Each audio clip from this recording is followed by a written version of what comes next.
Hello everyone, welcome to Texture Chem. आज हम लोग बात करने जा रहे हैं निश्चय बैच में केमिकल काइनेटिक्स चैप्टर के लेक्चर 1 के बारे में। हम लोगों ने इस बैच में 2 चैप्टर्स कंप्लीट कर लिए हैं। कौन कौन से? एक तो हमने सोल्यूशन कंप्लीट कर लिया है और हम लोगों ने इलेक्ट्रोकेमिस्ट्री कंप्लीट कर ली है। अब हम लोग थर्ड फिजिकल के चैप्टर पे हैं, केमिकल काइनेटिक्स। इसके बाद हम लोग सॉलिड स्टेट करेंगे और फिर हम लोग ऑर्गेनिक पे स्विच कर जाएंगे।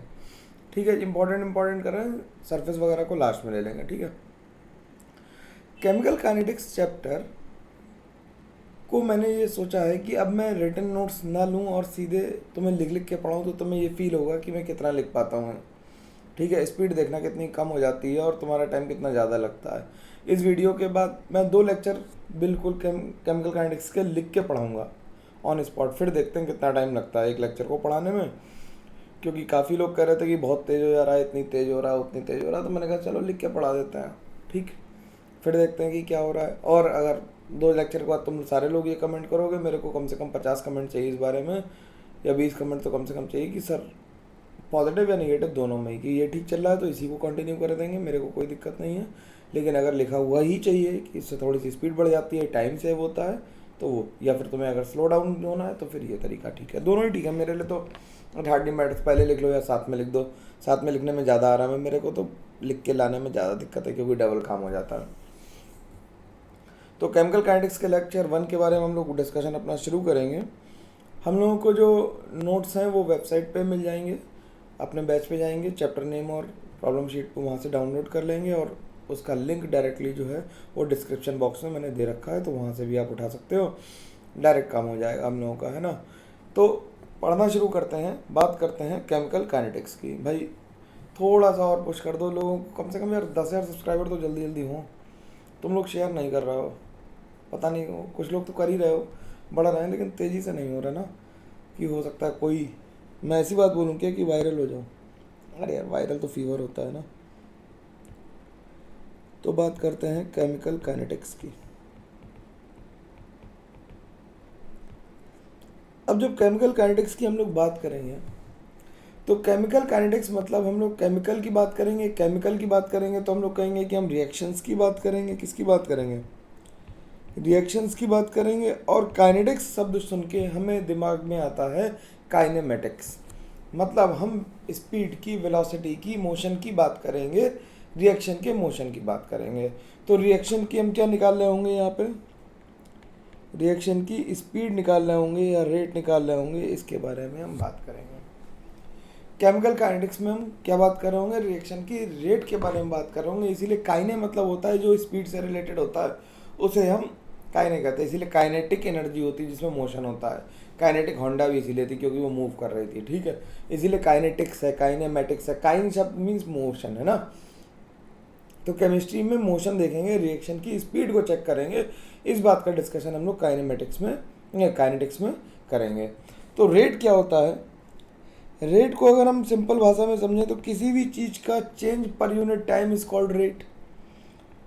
अगर हम मान लें कि चेंज पर यूनिट टाइम, अगर फिलहाल के लिए मान लें, वैसे तो किसी भी 2 चीज़ों को डिवाइड करके क्वांटिटी को हम उसका रेट डिफाइन कर सकते हैं।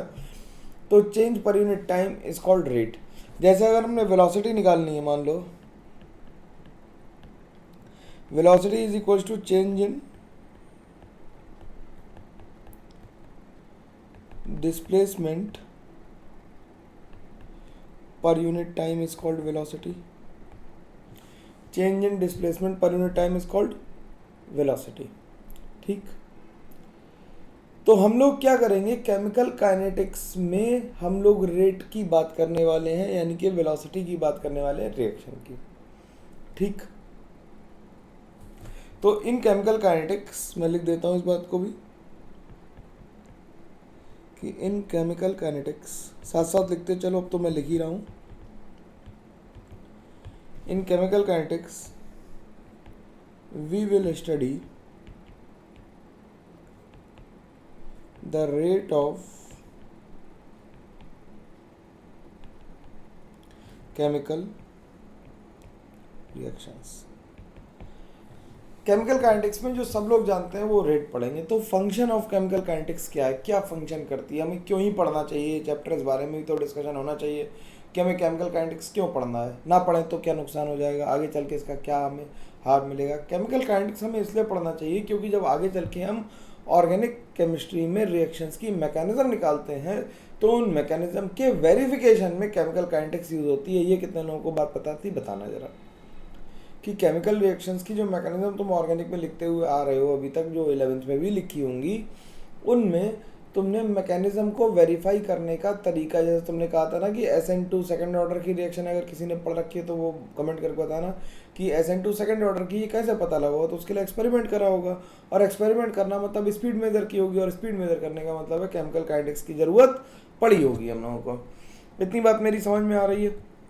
तो हम यहाँ पे लिख सकते हैं function of chemical kinetics.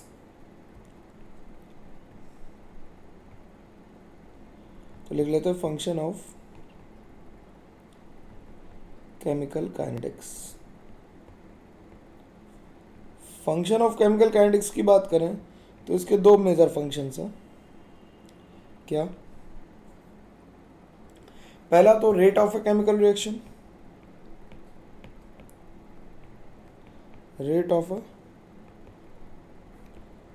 Chemical reaction, और दूसरा जो है वो mechanism of a chemical reaction है, mechanism of a chemical reaction. Rate of a chemical reaction है और mechanism of a chemical reaction है। अब हमें रेट की ज़रूरत ही क्यों पड़ी? हम लोग 11th में थर्मोडायनेमिक्स पढ़ चुके हैं, और थर्मोडायनेमिक्स हमें ये बताती है कि प्रोसेस स्पॉन्टेनियस होगा या नॉन स्पॉन्टेनियस होगा। भाई हमने डेल्टा जी पढ़ा था, याद आ रहा है कुछ कुछ? डेल्टा जी हमें ये बताता है कि प्रोसेस होगा या नहीं होगा, प्रोसेस स्पॉन्टेनियस होगा या नॉन स्पॉन्टेनियस होगा। वो हमें ये नहीं बताता कि कोई प्रोसेस कितनी देर में होगा। मतलब जैसे rusting of iron spontaneous process है, हो जाएगी, लेकिन टाइम कितना लगेगा? 3 साल लगेंगे रस्टिंग होने में आयरन में, अगर पानी में पड़ा रहने दे, मान लो कोई ऐसा पीस है 3 साल लग रहा है। तो थर्मोडायनेमिक्स ये तो बताएगी कि हो जाएगा, लेकिन कब होगा, कितने टाइम में होगा, नहीं बताती। जैसे कि अगर हमसे कोई कहे कि एज ए टीचर मेरे से कोई पूछे कि केमिस्ट्री में 100 परसेंटाइल लाइक हर बच्चा है, बिल्कुल है, हर बच्चा 100 परसेंटाइल ला सकता है, लेकिन सबका टाइम जोन अलग अलग है। विद इन टाइम जो ले आएगा वो टीम सेलेक्ट होगा। आगे चल के कोई हो सकता है केमिस्ट्री में रिसर्च स्कॉलर बन जाए, कोई PhD करे, कोई पोस्ट डॉक करे, आगे चल के बहुत सारे स्कोप आ सकते हैं। लेकिन विद इन टाइम कितने समय में, तुमसे अगर हमसे कोई पूछे कि तुम केमिस्ट्री में मतलब जेई में सेलेक्ट हो गए या नहीं हो गए, हम कह देंगे हाँ हो जाओगे, बिल्कुल स्पॉन्टेनियस काम है तुम्हारा, जेई में सिलेक्शन स्पॉन्टेनियस है। लेकिन क्या वो स्पॉन्टेनिटी टाइम फ्रेम में आ रही है या नहीं आ रही है? तो कुछ लोगों के लिए आएगी, कुछ लोग 6 महीने में इस लायक हो जाएंगे कि मतलब ओवरऑल 99 और 100 परसेंटाइल स्कोर करेंगे, और कुछ लोग नहीं हो पाएंगे। तो हर बच्चा IIT में सेलेक्ट हो सकता है, लेकिन विद इन टाइम सेलेक्ट होना ये एक चैलेंज का काम है। तो थर्मोडायनेमिक्स हमें क्या बताती है, लिख लेते हैं। थर्मोडायनेमिक्स tells us about, अब यार थोड़ा तो मैं लिखूंगा तो स्लो चलेगा ही ना, तो ये तो मान के चलो। tells us about the spontaneity of a process। कैसे बताती थी स्पॉन्टेनिटी? कि डेल्टा जी अगर लेस देन 0 हुआ तो क्या होगा? प्रोसेस है स्पॉन्टेनियस। भाई समझ में आ रहा कि नहीं आ रहा? प्रोसेस है spontaneous. Delta G greater than 0 हुआ तो process is non spontaneous. Delta G equal to 0 हुआ तो इसका मतलब होता था इक्विलिब्रियम। ठीक। तो थर्मोडायनेमिक्स हमें क्या बता रही है? स्पॉन्टेनिटी तो बता रही है, लेकिन ये नहीं बता रही है कि रेट क्या है, किस रेट से प्रोसेस स्पॉन्टेनियस है। ठीक है, तो ये बात लिख दूं क्या कि थर्मोडायनेमिक्स हमें, चलो लिख ही देता हूँ, तुम अब लिखने की शुरुआत की, वैसे मैं सारी बातें लिखते ही हूँ, जिससे कि तब तुम नोट्स रिवाइज करोगे 2 महीने बाद, 4 महीने बाद, तो तुम्हें ये सारी बातें पता रहेंगे। और स्कूल के लिए भी ये बहुत बेनिफिशियल लेक्चर होने वाला है। स्कूल में भी बोर्ड के पॉइंट ऑफ व्यू से, एनसीईआरटी के पॉइंट ऑफ व्यू से, नीट के पॉइंट ऑफ व्यू से, जेई के पॉइंट ऑफ व्यू से जब मैं सवाल लगवाऊंगा तो एडवांस तक पहुंचूंगा। थ्योरी तो लगभग ऑलमोस्ट सबकी सेम ही होती है। तो लिख लेते हैं, the thermodynamics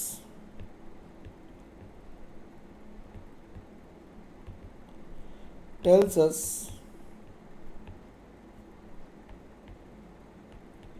about the spontaneity of process but does not tell about the rate or speed with which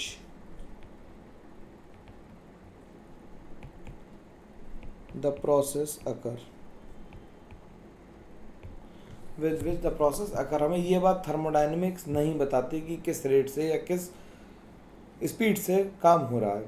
तो हमें क्या करना है, रिएक्शन के मैकेनिज्म वाले पोर्शन पे तो हम बाद में पहुंचेंगे। अभी हमें जो बात करनी है वो हमें ये बात करनी है कि हम रेट के बेसिस पे रिएक्शन को कितने तरह से क्लासिफाई कर सकते हैं और उन्हें किस किस कैटेगरी में कैसे कैसे पढ़ सकते हैं।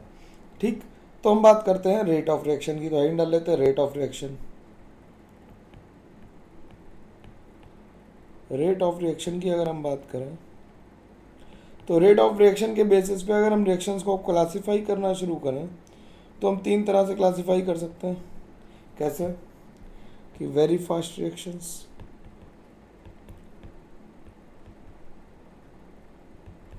वेरी फास्ट रिएक्शंस, दूसरी होंगी वेरी स्लो रिएक्शंस, और तीसरी होंगी moderate reactions,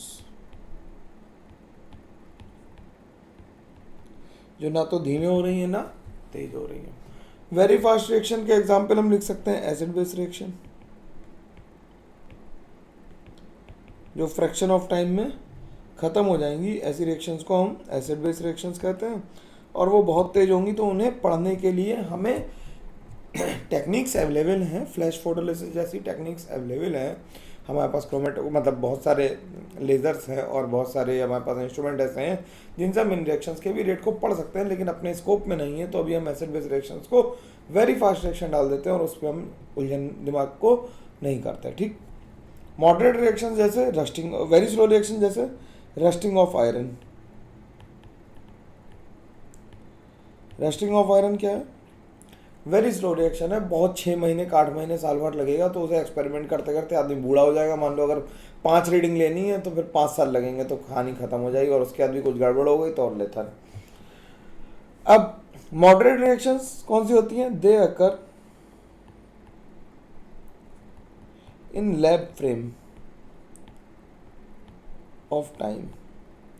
lab frame of time क्या होता है? From seconds to minutes to hours तक चलेगा, कि अगर 2-4 घंटे भी कोई रिएक्शन रन कर रही है तो हम उसकी काइनेटिक स्टडी कर सकते हैं, तो उसे हम कहते हैं मॉडरेट रिएक्शन। ठीक, अब बात करते हैं रेट ऑफ रिएक्शन होता क्या है। हेडिंग डाल लेते हैं rate of reaction. Rate of reaction कैसे क्या होता है? रेट ऑफ रिएक्शन कैसे हम निकालेंगे कि चेंज इन कॉन्सेंट्रेशन या चेंज इन प्रेशर हम मेजर करेंगे विद रिस्पेक्ट टू टाइम, और स्लोप निकाल लेंगे, और स्लोप को हम बता देंगे क्या है कि ये हमारा रेट है, कि चेंज इन कॉन्सेंट्रेशन पर unit time is slope and change in pressure पर unit time is also slope of a reaction in which the concentration is plotted against time. ठीक, तो हम इसे लिख लेते हैं कि रेट ऑफ अ रिएक्शन, इसे लिख लेते हैं रेट ऑफ अ रिएक्शन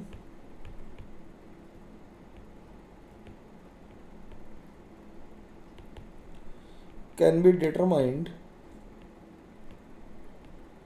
साथ साथ नोट्स बना रहे हैं आप लोग, मैं मानता हूं, by measuring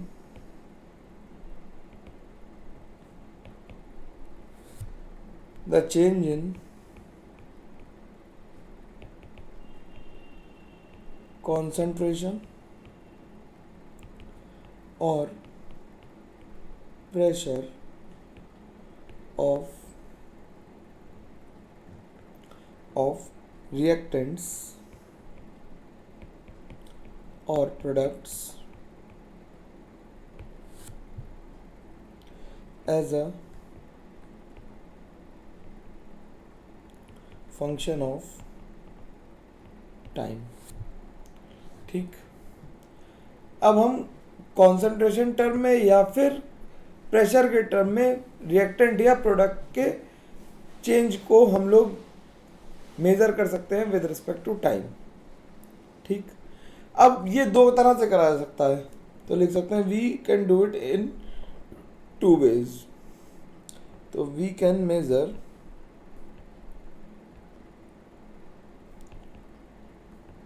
the rate in two ways। हम दो तरीके से निकाल सकते हैं। Number one, the rate of change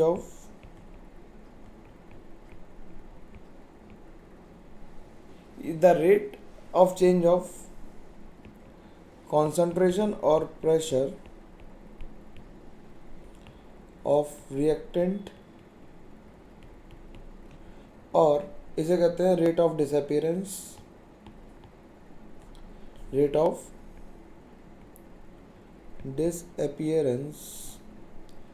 disappear की APPEAR अपीयरेंस ऑफ रिएक्टेंट। या फिर हम इसे दूसरा तरीका जो है वो रेट ऑफ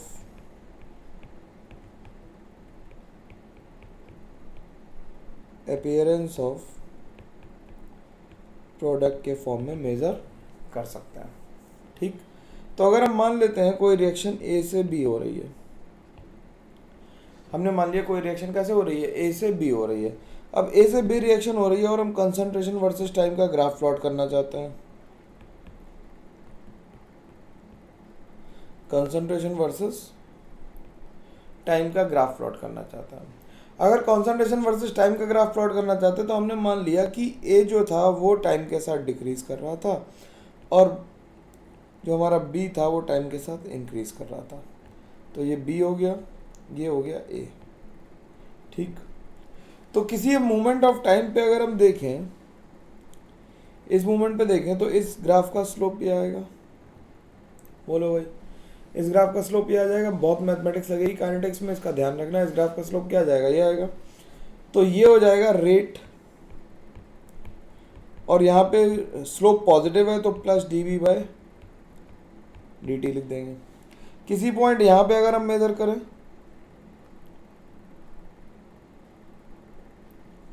अगर हम इस तरह से मेजर करें तो यहाँ पे क्या होगा, रेट जो होगा माइनस dA/dt होगा। क्यों, माइनस साइन रिप्रेजेंट्स कि स्लोप क्या है, कम हो रहा है, यानी कि कॉन्सेंट्रेशन टाइम के साथ घट रहा है या बढ़ रहा है। ये हमें कौन बताता है, साइन बताता है। ठीक, तो अगर हम इसे इंस्टेंटेनियस रेट लिखें,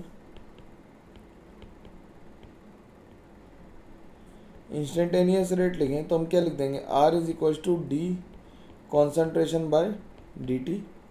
ठीक, ये इंस्टेंटेनियस रेट हो जाएगा। और अगर हम मतलब एवरेज रेट लिखेंगे, तो लिखेंगे ये dr लिख देते हैं इसे, तो ये R = हो जाएगा ΔC/ΔT। ठीक, अब क्योंकि रिएक्शन ए से बी थी, रिएक्शन क्या थी, ए से बी थी, तो जिस रेट से ए घट रहा होगा उसी रेट से बी बन रहा होगा, क्योंकि 1:1 की स्टोइशियोमेट्री है भाई लोग। तो क्या कहेंगे कि rate of disappearance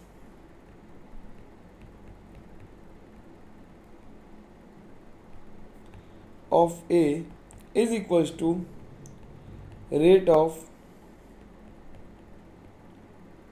appearance of B. ठीक है, तो रेट ऑफ डिसअपियरेंस को कैसे लिखेंगे, minus of dA/dt is equal to plus of dB/dt। इतनी बात आसानी से समझ में आनी चाहिए सबको, इसमें किसी को कोई प्रॉब्लम नहीं होनी चाहिए। ठीक, इसी तरह से अगर हम कॉम्प्लेक्स सी इक्वेशन ले लें, कोई सी कॉम्प्लेक्स इक्वेशन ले ली, मान लिया a टाइम्स a ले लिया प्लस b टाइम्स b ले लिया, गिव्स c टाइम्स c ले लिया और d टाइम्स d ले लिया। ठीक है, तो हम इसका रेट एक्सप्रेशन क्या लिखेंगे, इसे क्या कहते हैं, रेट एक्सप्रेशन हम क्या लिखेंगे, देखना जरा। जो भी स्टोइशियोमेट्रिक कोएफिशिएंट है उससे डिवाइड करेंगे। अगर रिएक्टेंट है तो क्या कहेंगे, रिएक्टेंट में हम माइनस साइन लिखेंगे और प्रोडक्ट में प्लस साइन लिखेंगे। तो हम लिखेंगे डिवाइड करके क्या कि -1/a dA/dt is equal to -1/b dB/dt। क्योंकि 1/a और 1/b करने से क्या हो रहा है, बात समझ में आ रही है ना सबको, कि 1/a और 1/b करने से क्या हो रहा है, वो पर मोल में कन्वर्ट हो जा रहा है और पर मोल में लिखना आसान काम होता है, इसलिए हम पर मोल में लिख रहे हैं इसे। तो ये +1/c dC/dt is equal to +1/d dd/dt। ठीक, ये आसानी से लिखा जा सकता है, इसमें किसी को कोई प्रॉब्लम नहीं होनी चाहिए। अगर हम एग्जाम्पल के लिए एक रिएक्शन लिख लें, कि 4 ammonia gas plus 5 O2 gas gives 4 NO gas plus 6 H2O gas. ठीक, तो इसके लिए अगर हमें रेट एक्सप्रेशन लिखना हो तो क्या लिखेंगे, रेट एक्सप्रेशन कैसा आएगा भाई, सब लोग बता सकते हैं कि रेट एक्सप्रेशन विल बी क्या, -1/4 d ammonia/dt is equal to -1/5 dO2/dt is equal to +1/4 dNO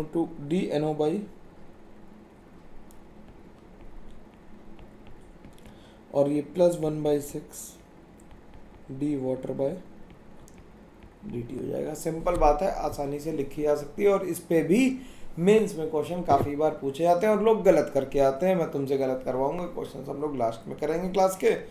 तो बात यहाँ तक सब लोगों को समझ में आ रही है, कोई दिक्कत तो नहीं इसमें भाई, मज़ा आ रहा है। अब तो क्लास की लेंथ अपने आप बढ़ जाएगी, अभी तो धीमे धीमे चलना है। अब बात करते हैं types of chemical reaction on the basis of complexity.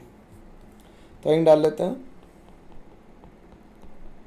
Types of, star लगा के लिख लेते हैं, टाइप्स ऑफ केमिकल रिएक्शंस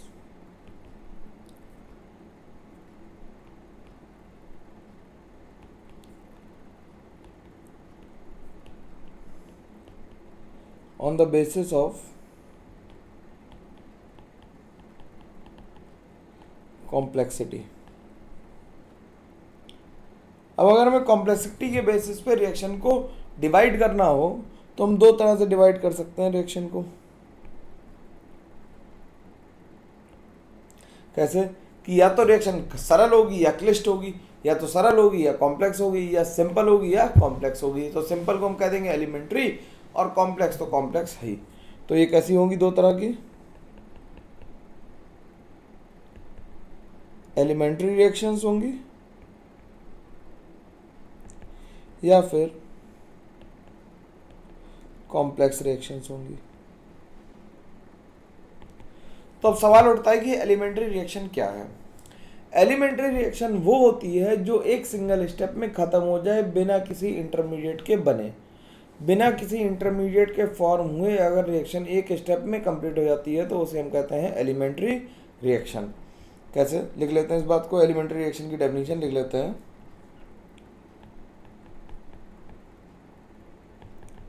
तो एलिमेंट्री रिएक्शन, देखो ये सारा टाइम बच गया होता अगर मैंने इसे लिख के रखा होता तो तुम्हें केवल समझाने का टाइम लगता, बाकी तो तुम पढ़े लिखे हो। ये केवल उन लोगों को शांत करने के लिए है कि जिन्हें लग रहा था कि सर बहुत लंबे लंबे क्लास होती है और बहुत देर लगती है, उनमें ये सब बातें भी तो हो रही होती है ना, बच्चों से भी तो बात करते हैं टीचर, सारी की चीज़ें काउंट होती है। तुम लोग शायद पता नहीं मेरे को समझ रहे हो कि नहीं समझ रहे हो, मैं नहीं जानता।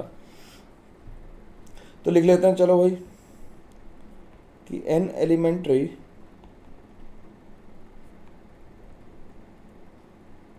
reaction is that which occurs in a single step with no experimentally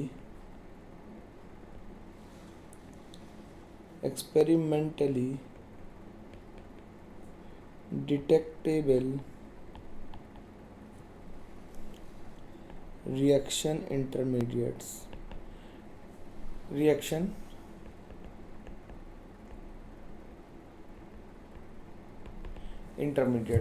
कि जिसमें कोई भी मतलब एक्सपेरिमेंटली डिटरमाइंड कोई भी इंटरमीडिएट ना हो तो उसे हम क्या कहेंगे, एलिमेंट्री रिएक्शन लिखेंगे।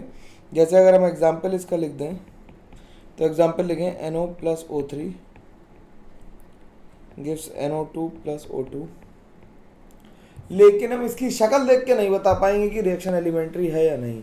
किसी भी रिएक्शन के बारे में या तो हमें प्रायर इन्फॉर्मेशन टेक्स्ट से होनी चाहिए, लिटरेचर से होनी चाहिए कि वो एलिमेंट्री है या नहीं, या फिर हम उसे एक्सपेरिमेंट करके ही बता पाएंगे कि वो एलिमेंट्री है या नहीं। देख के, शक्ल देख के नहीं बता सकते कि रिएक्शन एलिमेंट्री है या नहीं है। ठीक है, तो अगर हम इसके लिए ग्राफ बनाएंगे तो इसके लिए हम ग्राफ कैसा बनाएंगे, मान लेते हैं रिएक्टेंट यहाँ पे और प्रोडक्ट यहाँ पे। तो एक्सोथर्मिक रिएक्शन का ग्राफ बनाना है तो हमने ऐसा बना दिया, मान लिया। ठीक, तो यहाँ पे जो आया ये क्या थी, ये ट्रांजिशन स्टेट थी, ये इंटरमीडिएट नहीं था। ये क्या है, ये ट्रांजिशन स्टेट है, ये इंटरमीडिएट नहीं है। ठीक, तो ये बेसिकली कौन एनर्जी वर्सेस रिएक्शन कोऑर्डिनेट्स का ग्राफ है। किसी ने अगर रिएक्शन कोऑर्डिनेट शब्द पहली बार सुना हो तो रिएक्शन कोऑर्डिनेट का मतलब it is as good as time, लेकिन टाइम फ्रेम कम है, छोटा है, इसलिए रिएक्शन कोऑर्डिनेट लिखना ज़्यादा फिजिबल काम है, ये बता सकते हैं। ठीक, तो इस बात को भी इन्वेंशन कर देते हैं नोट करके कि by looking at the reaction you can not tell it is elementary और कॉम्प्लेक्स। तो लिख देते हैं just by looking at the reaction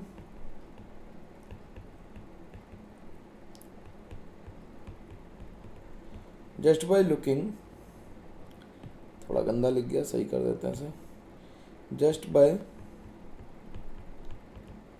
looking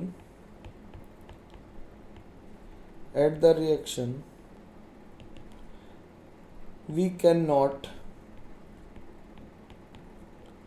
say that whether the reaction is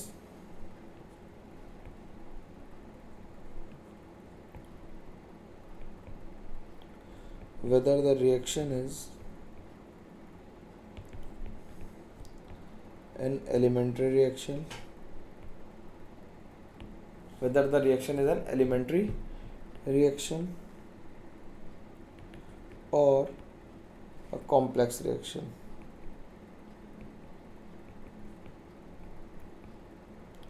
जैसे कि अगर हम फॉर्मेशन ऑफ वाटर की बात करें,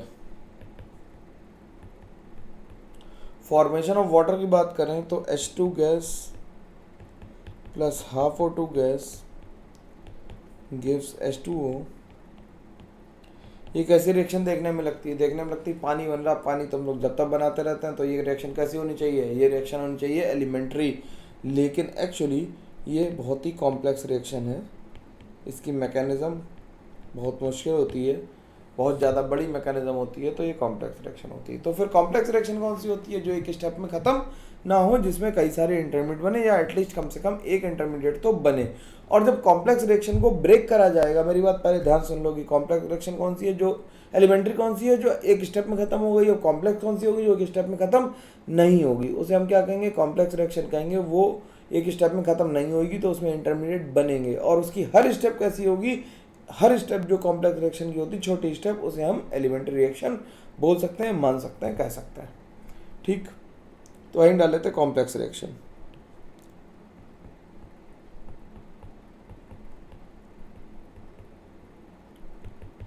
कॉम्प्लेक्स रिएक्शन कौन सी है, the reaction which occurs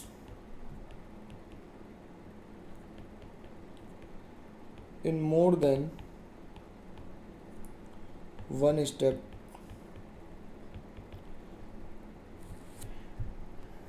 is a complex reaction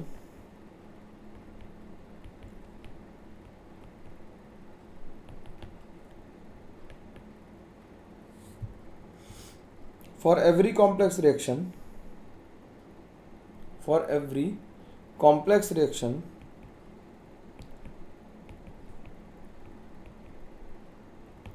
her complex reaction के लिए क्या होगा, for every complex reaction every single step, जो छोटी स्टेप है जो हमने मिनिमाइज करी, जो तोड़ तोड़ के लिखी, ब्रेक करके लिखी, जो हर छोटी स्टेप होगी, that will be an elementary reaction. Complex reaction every single step is an elementary reaction. Elementary step लिख सकते हैं, हर स्टेप क्या होगी, एलिमेंट्री स्टेप होगी। तो अगर हम इसका ग्राफ प्लॉट करेंगे तो कैसा प्लॉट करेंगे, कॉन्सेंट्रेशन वर्सेस टाइम का हम ग्राफ प्लॉट करें तो इसका ग्राफ कैसे प्लॉट करेंगे। मान लिया ऐसा क्या, ये रिएक्टेंट हो गया, ये प्रोडक्ट हो गया, तो इसमें ये दो इंटरमीडिएट आ गए I1 और I2, और ये TS1 TS2 और TS3, तीन ट्रांजिशन स्टेट आ गई और दो इंटरमीडिएट आ गए, तो हम इसे कहेंगे क्या है, ये हमारी कॉम्प्लेक्स रिएक्शन है। इतनी बात आसानी से समझ में आ जानी चाहिए, इसमें किसी को कोई दिक्कत नहीं होनी चाहिए। ठीक है, आगे बढ़ते हैं। ठीक, तो बात करते हैं मॉलिक्यूलरिटी ऑफ अ रिएक्शन की। हैंग डाल लेते हैं।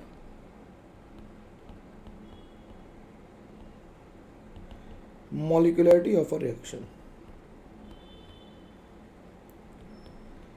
मॉलिक्यूलरिटी ऑफ अ रिएक्शन क्या होती है भाई, मॉलिक्यूलरिटी ऑफ अ रिएक्शन होती है कि कितने मॉलिक्यूल साइमल्टेनियसली कोलाइड करके रिएक्शन को कॉज कर रहे हैं, कितने मॉलिक्यूल साइमल्टेनियसली टकरा रहे हैं जिससे कि रिएक्शन हो रही है, जो ऐसे है जिनकी इतनी एनर्जी है कि वो रिएक्शन को परफॉर्म कर सकें, उसे हम क्या कहते हैं, मॉलिक्यूलरिटी ऑफ अ रिएक्शन कहते हैं।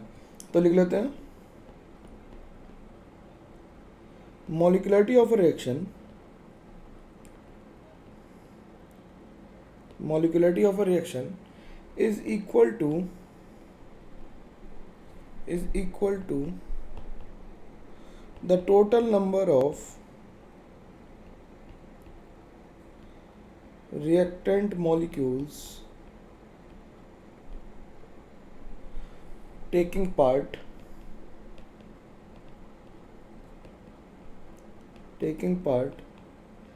in an elementary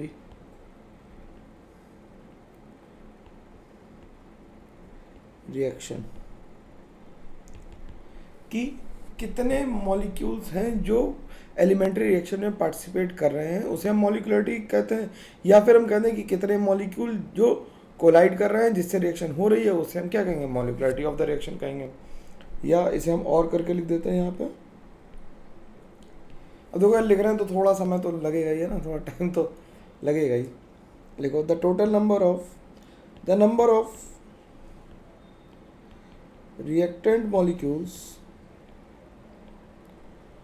the number of reactant molecules colliding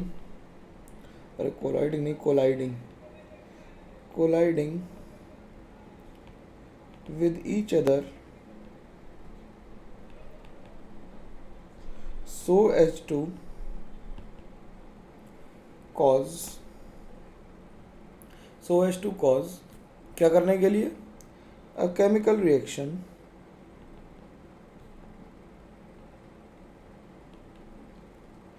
is called molecularity of a reaction of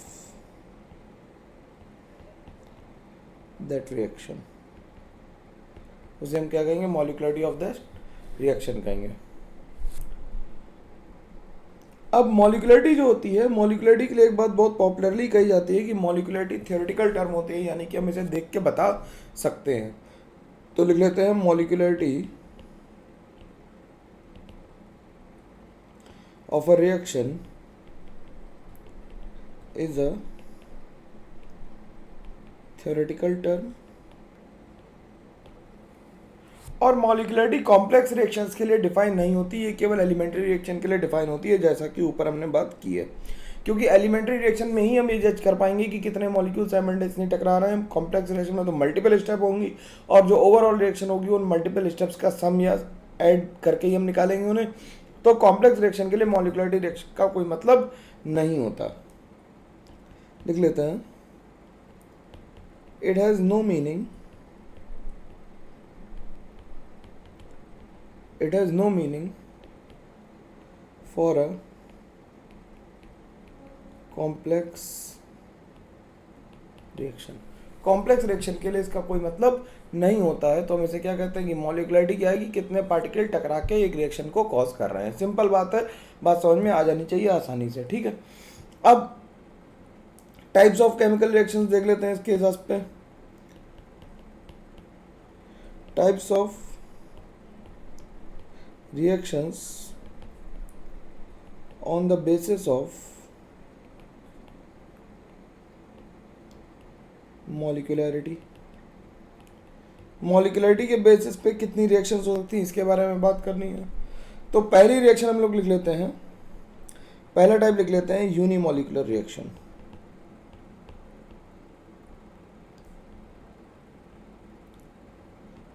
unimolecular reaction क्या होती है? अब यूनिमॉलिक्यूलर रिएक्शन क्या होती है? यूनिमॉलिक्यूलर रिएक्शन में अब तक अगर तुम एग्जांपल सोचो कि हमने कहा कि कितने मॉलिक्यूल टकरा रहे हैं, अब अकेला मॉलिक्यूल अपने आप तो टकरा नहीं सकता। भाई बताओ कि अगर हम कह रहे हैं कि दो मॉलिक्यूल आपस में टकरा के रिएक्शन कर रहे हैं तो अकेला मॉलिक्यूल तो रखे रखे टकरा नहीं सकता किसी से, अपने जैसे भी किसी से टकराया तब भी हम उसे कहेंगे बाइमॉलिक्यूलर। तो यूनिमॉलिक्यूलर रिएक्शन के लिए जिसमें मॉलिक्युलरिटी 1 है उसमें रेडिएशन से या लाइट से या इलेक्ट्रिसिटी से हम रिएक्शन को कॉज करेंगे। तो डिकम्पोजिशन रिएक्शन जो होती हैं वो इन जनरल यूनिमॉलिक्यूलर रिएक्शंस की तरह ट्रीट की जा सकती हैं। तो इस बात को लिख देते हैं, the molecularity of the reaction is 1। ठीक, मॉलिक्युलरिटी रिएक्शन की कितनी है? 1। जैसे अगर हम एग्जांपल ले लें NH4NO2, इसे हीट कर दिया तो देखो इसमें एक ही मॉलिक्यूल NH4NO2 का हीट किया तो इसमें 2H2O बन गया और N2 बन गई। जब इनऑर्गेनिक पढ़ाऊंगा तो बताऊंगा कि रिएक्शन लिखी कैसे जाती है। या तुमने एक रिएक्शन पढ़ी होगी Br2 की रिएक्शन HNU से करा दी तो 2Br रेडिकल बन गए। तो ये कैसी रिएक्शंस हैं? यूनिमॉलिक्यूलर रिएक्शंस हैं। इनमें सिंपल बात है, कोई दिक्कत इसमें नहीं आनी चाहिए। ठीक, अब इसके बाद नंबर 2 आता है बाइमॉलिक्यूलर रिएक्शंस का। Bimolecular reaction most common type of reactions हैं, क्योंकि हम लोग जानते हैं कि कोलिजन जब भी होते हैं जनरली बाइमॉलिक्यूलर होते हैं, दो लोग आग के सामने से टकरा जाते हैं।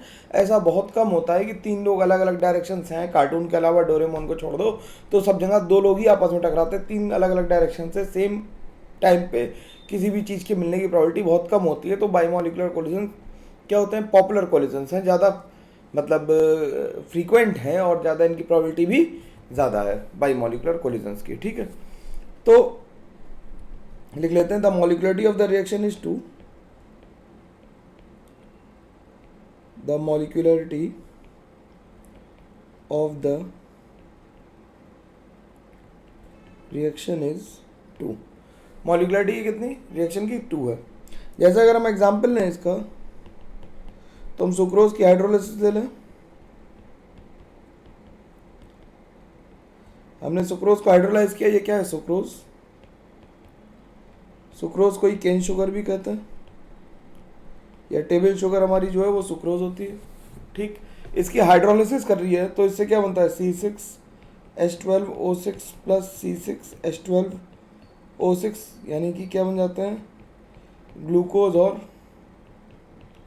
फ्रक्टोज बनता है। क्या बनता है? ग्लूकोज और फ्रक्टोज बनते हैं। तो ये कैसी रिएक्शन है? बाइमॉलिक्यूलर रिएक्शन है। देखो एक वाटर मॉलिक्यूल है और एक ग्लूकोज का मॉलिक्यूल, सुक्रोज का मॉलिक्यूल है। तो ये कैसी है? बाइमॉलिक्यूलर रिएक्शन है। इसका एग्जांपल हम और लिख सकते हैं। अगर हम पहला एग्जांपल इसे मान लें तो दूसरा एग्जांपल हम लिख सकते हैं एस्टर फॉर्मेशन यानी एस्ट्रिफिकेशन, यानी कि एसिटिक एसिड की रिएक्शन अगर हम इथेनॉल से करा दें तो इथाइल एसीटेट बन जाएगा।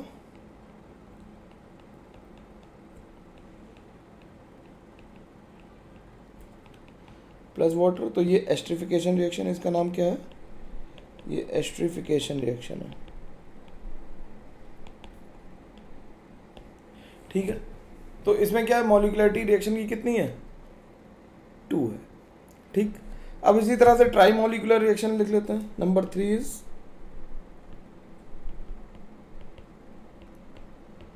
Try molecular reactions.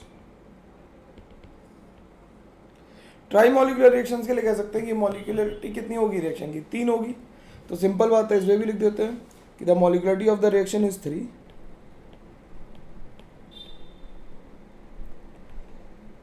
The molecularity of the reaction is 3। और इसका एग्जाम्पल अगर हम लिखना चाहें तो लिख सकते हैं twice NO gas plus O2 gas will give you twice NO2 gas. तो इसकी मॉलिक्यूलरिटी कितनी आ गई, इसकी मॉलिक्यूलरिटी 3 आ गई। अब एक बात नोट करके लिख लेते हैं, यहाँ पे एक बात के 2-3 बात लिखते हैं, नोट करके पॉइंट्स बना लेते हैं। पॉइंट नंबर 1 लिखते हैं कि the higher molecular reactions are very rare, ठीक है। तो लिख लेते हैं tri molecular and higher molecular reactions are rare, वो रेयर होती हैं, जल्दी से नहीं होती। नंबर 2 बात लिखते हैं कि मॉलिक्यूलरिटी कभी भी 0 नहीं हो सकती, ना फ्रैक्शन हो सकती, ना नेगेटिव हो सकती है। The molecularity of a reaction can never be 0 और नेगेटिव और फ्रैक्शन। ना तो 0 हो सकती है, ना नेगेटिव हो सकती, ना फ्रैक्शन हो सकती है, क्योंकि थ्योरेटिकल क्वांटिटी हमेशा हमें देख के पता लग ही जाएगी कि क्या होने वाली है मॉलिक्यूलरिटी। तो मॉलिक्यूलरिटी की बात समझ में आ गई कि मॉलिक्यूलरिटी क्या है। Molecularity number of molecules taking part in a chemical reaction है। सिंपल बात है कि कितने मॉलिक्यूल एक साथ एक टाइम पे रिएक्ट करने के लिए रेडी हैं, उन्हें हम क्या कहेंगे, मॉलिक्यूलरिटी कहेंगे। सिंपल बात है, बिल्कुल आसानी से समझ में आ जानी चाहिए। अब बात करते हैं factors affecting rate of reaction. तो हम डाल लेते हैं factors affecting the rate of a reaction. Factors affecting rate of a reaction की बात करें अगर हम, तो सबसे पहले बात कर लेते हैं नेचर ऑफ रिएक्टेंट की। नेचर ऑफ रिएक्टेंट की, नेचर ऑफ रिएक्टेंट में अगर हम एग्जाम्पल लिखें तो एग्जाम्पल 1 ले लेते हैं। मान लेते हैं कि हम लोग हेलोजिनेशन करा रहे हैं एल्केन्स का। किसका करा रहे हैं, हेलोजिनेशन ऑफ एल्केन्स ले रहे हैं, और इसमें हमने मीथेन ले लिया एल्केन के नाम पे, और मीथेन की रिएक्शन हम कराएंगे फ्लोरीन से इन प्रेजेंस ऑफ HNO, तो CH3F बन जाएगा और HF बनेगा। अगर हम Cl2 से कराएंगे तो क्या बन जाएगा, CH3Cl और HCl, सॉरी ऊपर HF बनेगा, माय बैड। और यहाँ पे CH4 ही लिख देते हैं, या CH4 की रिएक्शन अगर हम Br2 से कराएं HNO की प्रेजेंस में तो CH3Br बनेगा और HBr बनेगा। अगर हम रिएक्टिविटी ऑर्डर देखें तो CH2 तो सब में, CH4 तो सब में फिक्स है। तो रिएक्टिविटी ऑर्डर जो होता है वो फ्लोरिनेशन का रेट हमेशा ज़्यादा होता है क्लोरिनेशन से, और क्लोरिनेशन का ज़्यादा होता है ब्रोमिनेशन से। तो इसमें तो किसी को कोई दिक्कत आनी ही नहीं चाहिए। तो हम ये लिख देते हैं कि रिएक्टिविटी ऑर्डर क्या आ जाएगा, रिएक्टिविटी ऑर्डर क्या आ जाएगा, फ्लोरिनेशन सबसे ज़्यादा तेज होगा, फिर क्लोरिनेशन, फिर ब्रोमिनेशन। भाई सबको समझ में आता है, फ्लोरिनेशन, क्लोरिनेशन और ब्रोमिनेशन सबको, आखिरी बच्चे तक जिसे बिल्कुल भी नहीं आता उसे भी समझ में आनी चाहिए कि फ्लोरिनेशन इसलिए कर रहे हैं कि फ्लोरीन का एडिशन करा रहा है, इसलिए फ्लोरिनेशन कर रहा है, ठीक है। इसका सेकंड एग्जांपल लिख सकते हैं लूकस टेस्ट। एग्जांपल 2 ले सकते हैं Lucas test. Lucas test is test of alcohols में यूज़ होता है। टेस्ट ऑफ एल्कोहल में क्या यूज़ करते हैं कि एल्कोहल की रिएक्शन हम एनहाइड्रस ZnCl2 से कराते हैं in presence of concentrated HCl, तो उससे RCl की टर्बिडिटी आती है। ठीक है, जो ऑर्गेनिक पढ़ा रहे होंगे उन्होंने देखा होगा कि RCl की टर्बिडिटी NCRT की रिएक्शन है, बिल्कुल है ना। इसे कैसे हम काइनेटिक से रिलेट कर सकते हैं ये हम देखते हैं। तो जब 3 डिग्री अल्कोहल लेते हैं हम लोग तो इमीडिएट टर्बिडिटी आती है। कैसी टर्बिडिटी आती है? इमीडिएट टर्बिडिटी आती है। जब हम 2 डिग्री अल्कोहल लेते हैं तो टर्बिडिटी जो है वो 5 से 10 मिनट्स में आती है। Turbidity in 5 to 10 minutes. और जब हम 1 डिग्री अल्कोहल लेते हैं तो इधर नो टर्बिडिटी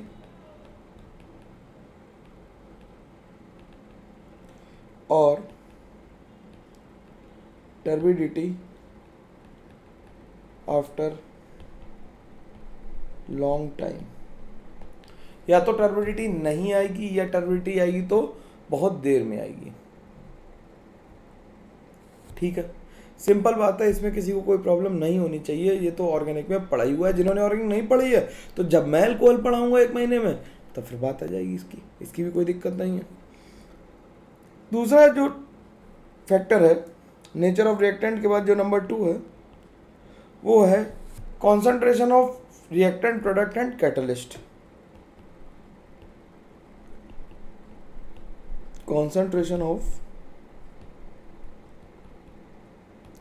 reactant, products और catalyst। ठीक, अगर हम इन जनरल बात करें तो इन जनरल हमें ऐसा लगता है अभी तक पढ़ाई करते हुए कि हमेशा कंसंट्रेशन बढ़ाने से रिएक्शन का रेट बढ़ेगा, लेकिन हमेशा ऐसा नहीं होता है। In general the rate of reaction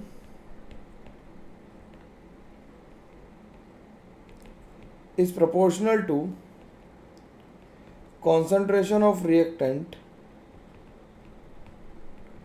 की power n। n can be any number। this n can be any number। ठीक, कुछ भी हो सकता है।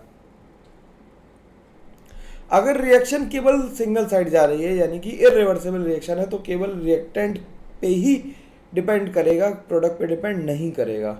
लेकिन अगर रिएक्शन रिवर्सिबल है तो लिख देते हैं for reversible reactions, for reversible reactions the rate of reaction also depends on the concentration of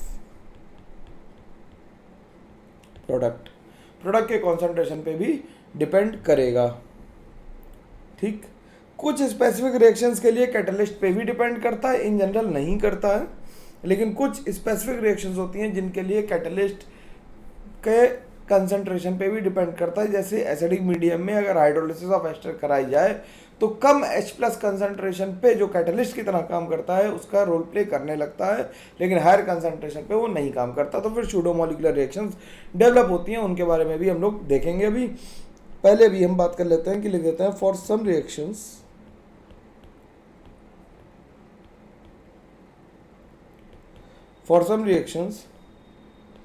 concentration of catalyst also affects the rate of reaction।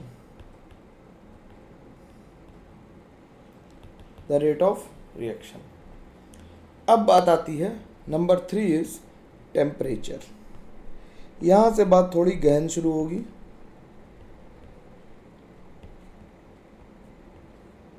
Temperature पे। इन जनरल क्या होता है, इन जनरल टेम्परेचर बढ़ाने से reaction का rate बढ़ता ही बढ़ता है। रीज़न बीइंग कि गैसियस मॉलिक्यूल्स की या जो भी मॉलिक्यूल्स हमारे पास हैं उनकी काइनेटिक एनर्जी बढ़ जाएगी। सिंपल बात समझो भाई, टेम्परेचर बढ़ाने से रेट बढ़ता ही, हमने रट ली बात। लेकिन हमें ये समझ में आना चाहिए कि टेम्परेचर बढ़ाने से हुआ क्या। टेम्परेचर बढ़ाने से गैस की मॉलिक्यूल्स की या जो भी मॉलिक्यूल्स है लिक्विड या गैस फेज में, उनकी काइनेटिक एनर्जी क्या होगी, बढ़ जाएगी। तो जब वो कोलाइड करेंगे, जब वो टकराएंगे, तो वो ज़्यादा एनर्जी लेके जा रहे थे टकराने के लिए, तो रिएक्शन का रेट क्या करेंगे, बढ़ा देंगे। तो हम कह सकते हैं कि इन general the rate of reaction increases with rise in temperature. तो इस बात को भी लिख देते हैं, in general the rate of reaction increases with increase in temperature। अगर हम और स्पेसिफिक बात करें तो for every 10 degree rise in temperature,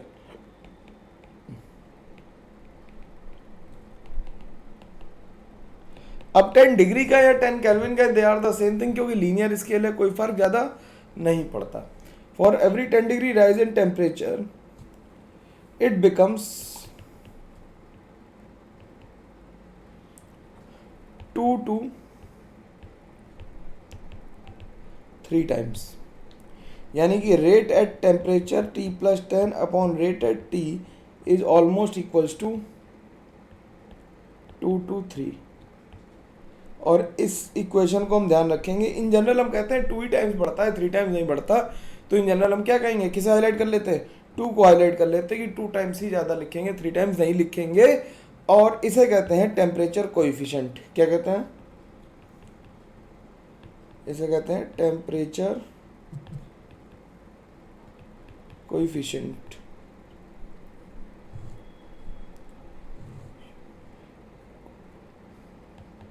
ठीक, इसे टेम्परेचर कोएफिशिएंट कहते हैं। अब कुछ रिएक्शंस ऐसी होती हैं जो टेम्परेचर, देखो हमने इन जनरल लिखा बात यार, है ना, स्पेसिफिक ऑलवेज भी लिख सकता था मैं, लेकिन मैंने नहीं लिखा। यानी कि क्या हुआ कि हर बार टेम्परेचर बढ़ने से रिएक्शन का रेट नहीं बढ़ेगा। पेपर में ऐसे ही सवाल आता है, जब थ्योरेटिकल सवाल आता है तब मुश्किल हो जाता है।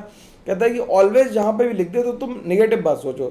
देखो यार, तुमने मान लो कबूतर देखे होंगे, है ना, तुमने काले कबूतर देख रखे या ग्रे कलर के देख रखे, तुम क्या कहोगे कि सारे कबूतर कैसे होते हैं, ग्रे रहते हैं। ये हर बार ट्रू है बात, इन जनरल ये बिल्कुल ट्रू बात है कि इन जनरल कबूतर कैसे होता है, ग्रे ही होते हैं। लेकिन इस बात को गलत साबित करने के लिए एक सफ़ेद कबूतर काफ़ी है कि अगर एक भी सफ़ेद कबूतर देख लिया तो कैसा होगा, वो बात जनरलाइज बात गलत हो जाएगी। तो इन जनरल रेट क्या होता है, बढ़ता है। जब भी ऑलवेज की बात है, खासकर केमिस्ट्री में, तो 2 मिनट रुक जाओ और कुछ अतरंगी बात सोचने की कोशिश करो, क्या दिमाग में कुछ स्ट्राइक कर रही है। अगर कर रही है तो फिर वो इस बात को नेगलिफाई कर देगी कि जनरली की जगह, ऑलवेज की जगह जनरली ही लिखना चाहिए, हम ऑलवेज नहीं लिख सकते हैं। तो इंपॉर्टेंट बात करके लिख देते हैं यहाँ पे हम। इंपॉर्टेंट बात क्या है, some reactions show negative temperature dependence, that is as the temperature increases,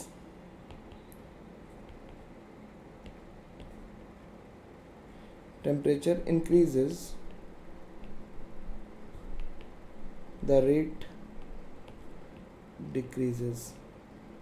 तुम्हारे पास काम क्या है, इसका एग्जाम्पल ढूंढ के लाना, गूगल मत करना, नोट्स में ढूंढना, कहीं अगर तुमने नहीं पढ़ा तो ढूंढ के रखना। चलो गूगल से भी ढूंढ के मेरे को कमेंट बॉक्स में लिख के बताना कि सर मैंने ढूंढ ली, जो इन्वर्स टेम्परेचर डिपेंडेंस शो करती है। और किसी ऑथेंटिक सोर्स का ही सहारा लेना, अपने आप तो नहीं ढूंढ पाओगे। ठीक, नंबर 3 लिख लेते हैं, नंबर 4 लिख लेते हैं, pressure.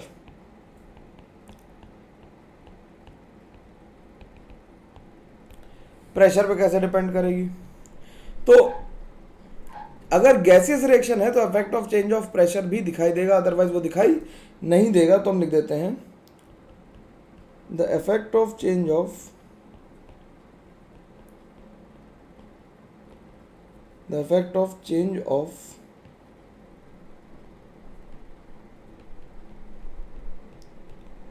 pressure can be seen only in case of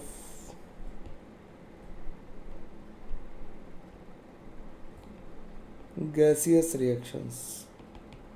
organic तो लिख लिख के ही पढ़ाऊंगा तसल्ली से, बिल्कुल सावधान रहना है ना, कोई गड़बड़ी नहीं ऑर्गेनिक में।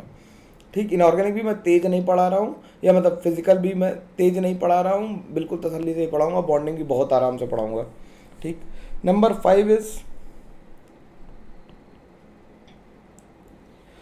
5 is wavelength of light.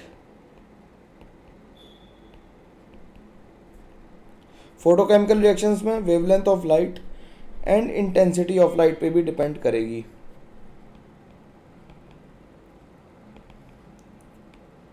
Intensity of light, wavelength of light और इंटेंसिटी ऑफ लाइट पे भी कब डिपेंड करेगी? जब रिएक्शन कैसी होगी? फोटोकेमिकल रिएक्शन होगी। It appears only in photochemical reactions. क्योंकि हम लोगों ने ओजोन लेयर का डिप्लीशन तो पढ़ा ही है कि 2O3 कन्वर्ट हो जा रहा है किसमें? 3O2 में। ओजोन लेयर डिप्लीशन की ये रिएक्शन है। तो जो रेट है वो इंटेंसिटी ऑफ लाइट के डायरेक्टली प्रोपोर्शनल भी होता है। ठीक, अब बात करते हैं आगे की, और बात करते हैं ऑर्डर ऑफ अ रिएक्शन की। अब ऑर्डर की भी बात करते हैं। थोड़ा लेक्चर लंबा हो रहा है, मेरे को पता है, थोड़ा सा अब टाइम ज़्यादा ही लगेगा क्योंकि मैं लिख रहा हूँ। तुम बस ये कमेंट कर देना कि सर अब लिखना या नहीं लिखना, मैं वैसे ही करूँगा। वैसे मैं नेक्स्ट लेक्चर लिख के नहीं पढ़ाऊँगा, पूरा तो लिख के ही लाऊंगा। ये लेक्चर डेमो था। अब तुम इस लेक्चर के बाद, क्योंकि 2 लेक्चर मैं एक साथ ही कर देता हूँ, तो तुम इन 2 लेक्चर्स के बाद बताना कि जो ठीक लगेगा वैसे ही चलेंगे, तुम्हारे हिसाब से चलेंगे और अपना हिसाब छोड़ देंगे। तुम खुश रहो बस, जैसे भी रहो। लेकिन ऐसा मत करना कि आधे लोग कहें लिख के लाओ, आधे लोग कहें नहीं लिख के लाओ, फिर तो मतलब कन्फ्यूज़न हो जाएगा यार, है ना। तो ऑर्डर ऑफ रिएक्शन की बात करते हैं। ऑर्डर ऑफ रिएक्शन क्या होता है कि ऑर्डर वो होता है कि कितने नंबर ऑफ रिएक्टेंट ऐसे हैं जिनका कॉन्सेंट्रेशन चेंज करने से रिएक्शन के रेट पे फर्क पड़ रहा है। ऐसे कितने रिएक्टेंट मॉलिक्यूल्स हैं जिनका कॉन्सेंट्रेशन चेंज करने से रिएक्शन के रेट पे फर्क पड़ रहा है, उसे हम क्या कहते हैं? उसे हम ऑर्डर ऑफ रिएक्शन कहते हैं। तो लिख लेते हैं, order of reaction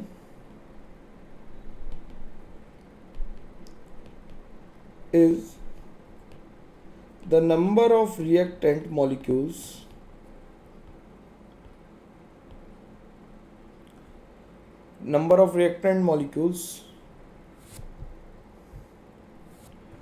whose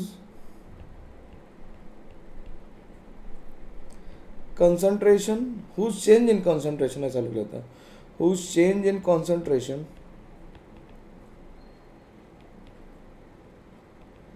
significantly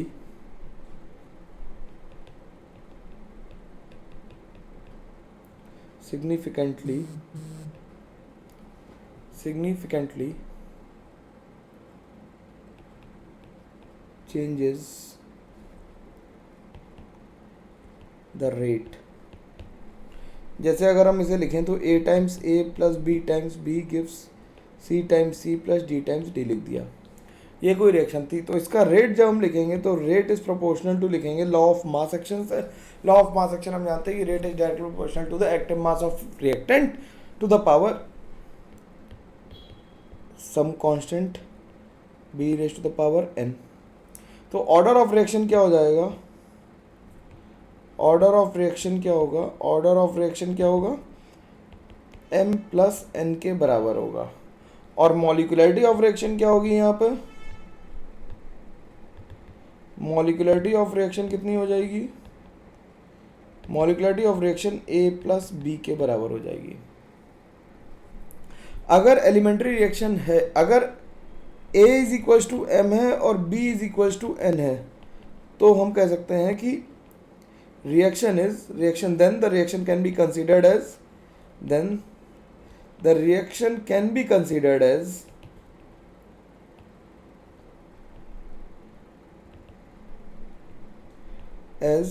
elementary, but it is not a guarantee, it is not compulsory. ऐसा कभी कभी हो सकता है कि रिएक्शन में ऑर्डर और मॉलिक्युलरिटी सेम आए लेकिन तब भी वो एलिमेंट्री रिएक्शन ना हो, लेकिन इन जनरल ऐसा होता है कि जब भी ऑर्डर और मॉलिक्युलरिटी सेम आएंगे तो रिएक्शन कैसी होगी, एलिमेंट्री रिएक्शन होगी। ठीक, अब ऑर्डर के बारे में भी हम लोग कुछ बात कर लेते हैं, लिख लेते हैं order of a reaction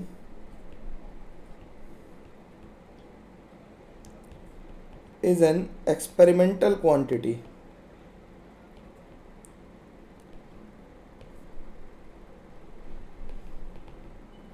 experimental quantity है, थ्योरेटिकल नहीं। जैसे मॉलिक्युलरिटी हमारी कैसी थी, थ्योरेटिकल क्वांटिटी थी, वैसे ही ऑर्डर कैसी है, एक्सपेरिमेंटल क्वांटिटी है, थ्योरेटिकल क्वांटिटी नहीं है। ठीक, तो हम एक्सपेरिमेंट करके ही बताएंगे। और ऑर्डर कैन टेक,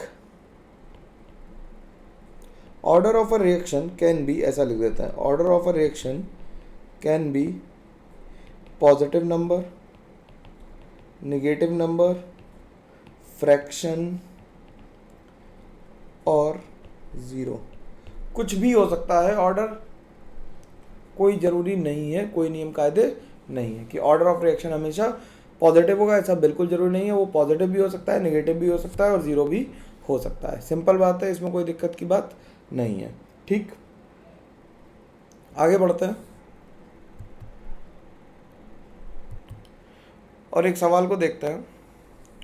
सवाल क्या कर रहा है, for the reaction N2 gas plus 3H2 gas gives twice ammonia under the certain conditions of temperature and partial pressure of the reactant, the rate of formation of ammonia is 0.001 kg per hour, the rate of conversion of hydrogen under the same condition is।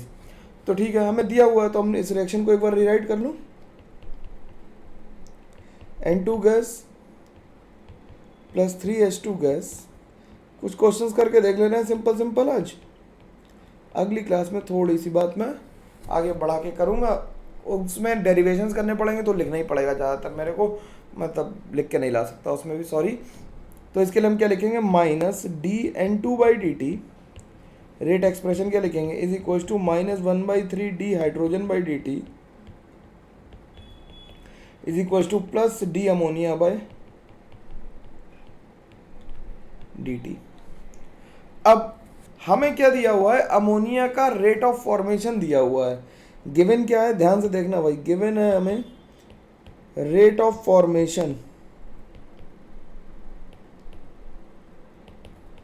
Of ammonia that is equals to 1 × 10⁻³ kg per our.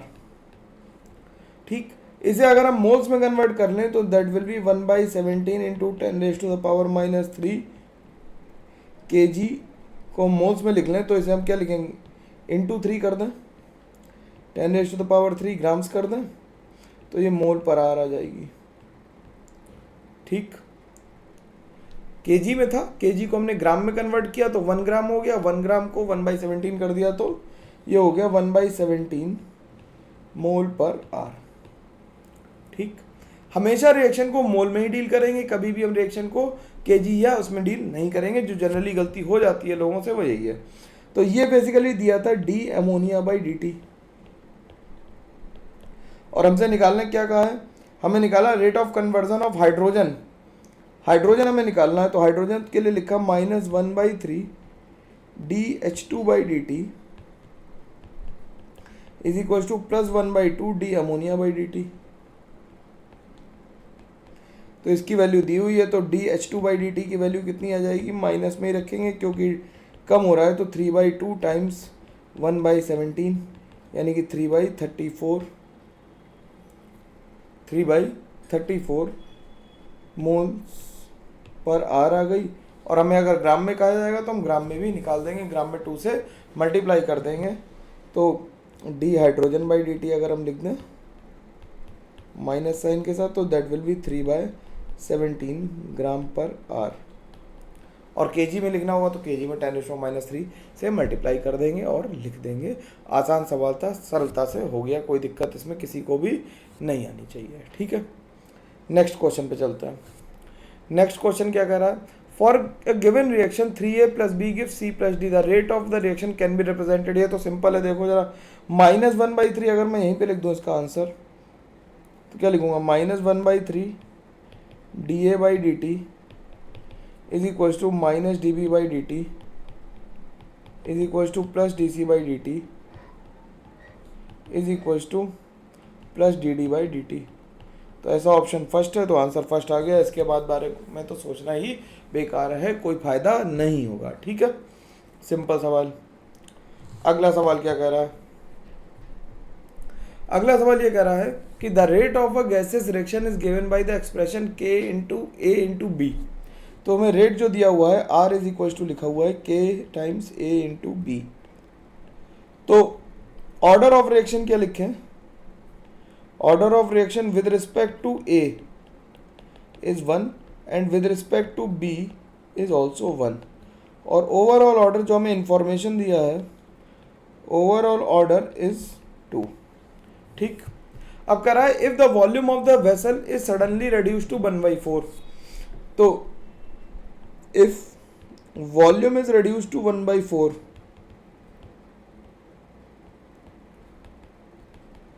Volume को 1/4 किया गया, that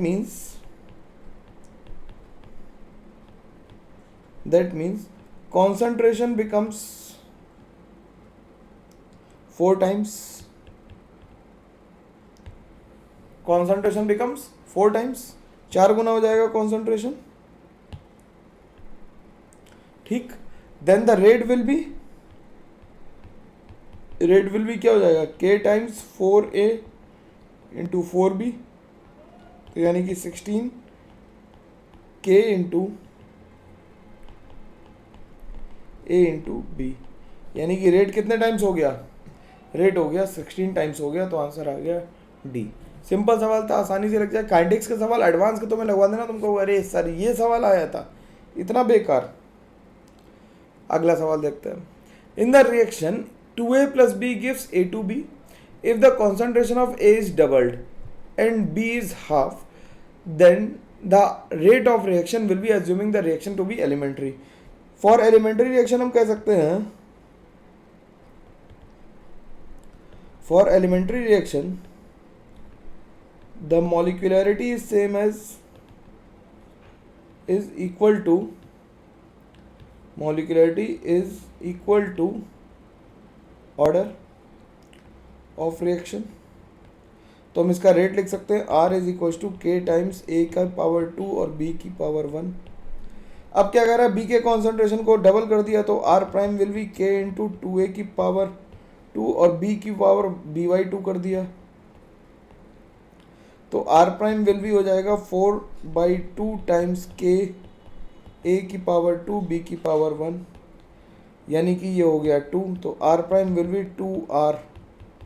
तो कितना हो गया, rate कितने से बढ़ गया, then the rate will be कितना हो गया, 2 times the initial rate. Simple बात है, कहानी समझ में आ रही है बिल्कुल बढ़िया से। तो यहाँ तक हम लोगों ने ऑर्डर और मॉलिक्यूलरिटी से देख लिया, कौन कौन से फैक्टर रिएक्शन को अफेक्ट कर रहे थे ये देख लिया, रेट क्या होता है ये देख लिया, बेसिक बातें कर ली हैं। अब हमें ऑर्डर के बारे में बात करनी है, और ऑर्डर में हम लोग इंटीग्रेशन करेंगे सारे के लिए, 0 order, first order, second order, nth order के लिए इंटीग्रेशन करेंगे नेक्स्ट क्लास में। और हम लोग ऑर्डर की बात को कंप्लीट करते हुए फिर हम लोग चलेंगे कि फर्स्ट ऑर्डर रिएक्शन जो हमारे सिलेबस में है वो अलग अलग टर्म्स में कैसे लिखी जाती है, कैसे पढ़ी जाती है। तो लिख के ही पढ़ाऊँगा, देखते हैं कहाँ तक पहुँचती है, कितने लेक्चर लगते हैं। एक बार तो एक्सपेरिमेंट करना बनता ही ना तुम्हें तसल्ली के लिए बस। ठीक है, चलो मिलते हैं, तब तक के लिए thank you very much, bye bye, take care.